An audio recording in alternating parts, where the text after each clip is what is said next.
Sejumlah pengunjung menikmati suasana camping ground melengkapi wisata hutan pinus di Wisata Puntikayu di Jalan Kolonel H. Barlian KM 6,5 Palembang.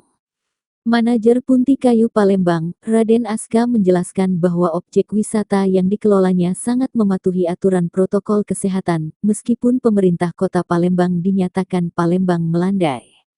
Liburan Taman Wisata Alam Puntikayu menawarkan family camping untuk grup komunitas dari perusahaan BUMN maupun swasta ataupun sekolah. Selain itu TWA juga menawarkan wahana flora dan fauna juga puluhan wahana menarik lainnya.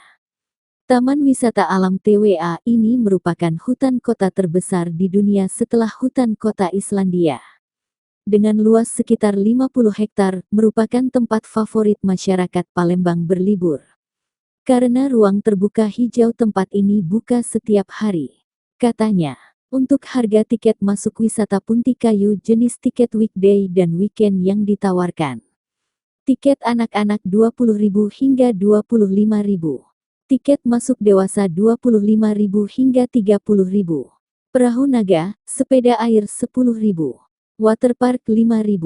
Sedangkan untuk tiket kendaraan, motor Rp5.000, mobil Rp10.000. Harga tiket masuk sudah termasuk wahana replika keajaiban dunia, Indian Village, taman bermain, dan danau rekreasi.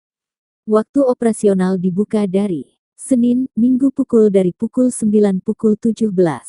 Kawasan wisata hutan kota ini memiliki 4 bagian wilayah, yakni wilayah perkemahan, hutan lindung, danau dan rawa, serta wilayah rekreasi. Wilayah rekreasi menjadi area ramah bagi anak-anak yang cocok bagi wisatawan terutama mengajak serta keluarganya. Ruang terbuka hijau RTH ini menyajikan keindahan alam dan suasana tenang. Hutan Puntikayu Palembang melengkapi areanya dengan aneka replika keajaiban dunia, marga satwa, aneka wahana, hingga waterboom. Lokasinya yang mudah dijangkau dengan angkutan umum seperti LRT, membuatnya selalu ramai pengunjung. Untuk lebih jelasnya silahkan berkunjung ke sini ke Taman Wisata Puntikayu pungkasnya. Mungkin ada cosplay sekalian nanti. Di sini ya Pak ya? Ya, di panggung di tengah. Ya, nah kalau untuk yang camping cerianya itu sendiri gimana Pak nih biar masyarakat bisa ikut camping ceria ini sendiri, apa aja persyaratan? Baik, kalau syaratnya sih sebenarnya nggak terlalu ini, tinggal misalnya minimal 4 orang, tapi nanti kita mengisi data-data dulu. Jadi semua yang camping yang untuk menginap di sini kita data, kemudian kalau memang lebih utama lagi kita utamakan yang perusahaan atau dari sekolah. Kemudian kita tidak juga menutup kemungkinan kalau cuma sekedar mau camping tapi nggak menginap, cuma misalnya dari pagi sampai sore kita siapkan tenda-tenda. Oke. Untuk fasilitasnya sendiri seperti tenda ada berapa banyak atau berapa unit yang disiapkan? Tenda kita ada sekitar 30 unit, nanti bisa ditambah lagi itu. Kemudian kita juga menyediakan nanti ada api unggun misalnya kalau mau menginap malam. Tapi tidak direkomendasikan untuk nginep malam ya Pak ya? Enggak, kita sudah siap kok. Kita udah berapa kali ada menginap di Puntikayu.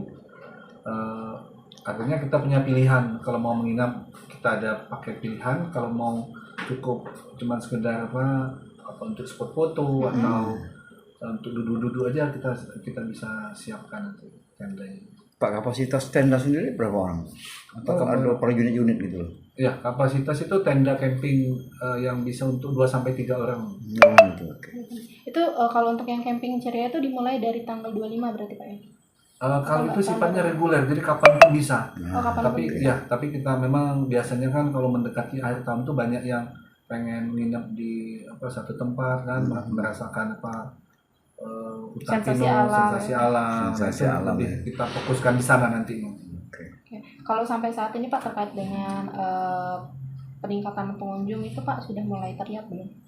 Alhamdulillah sudah dalam seminggu belakangan ini sudah mulai meningkat, ada sekitar 20-30% pengunjung meningkat, terutama yang rombongan. Ini banyak yang datang dari luar daerah berarti ya Pak ya?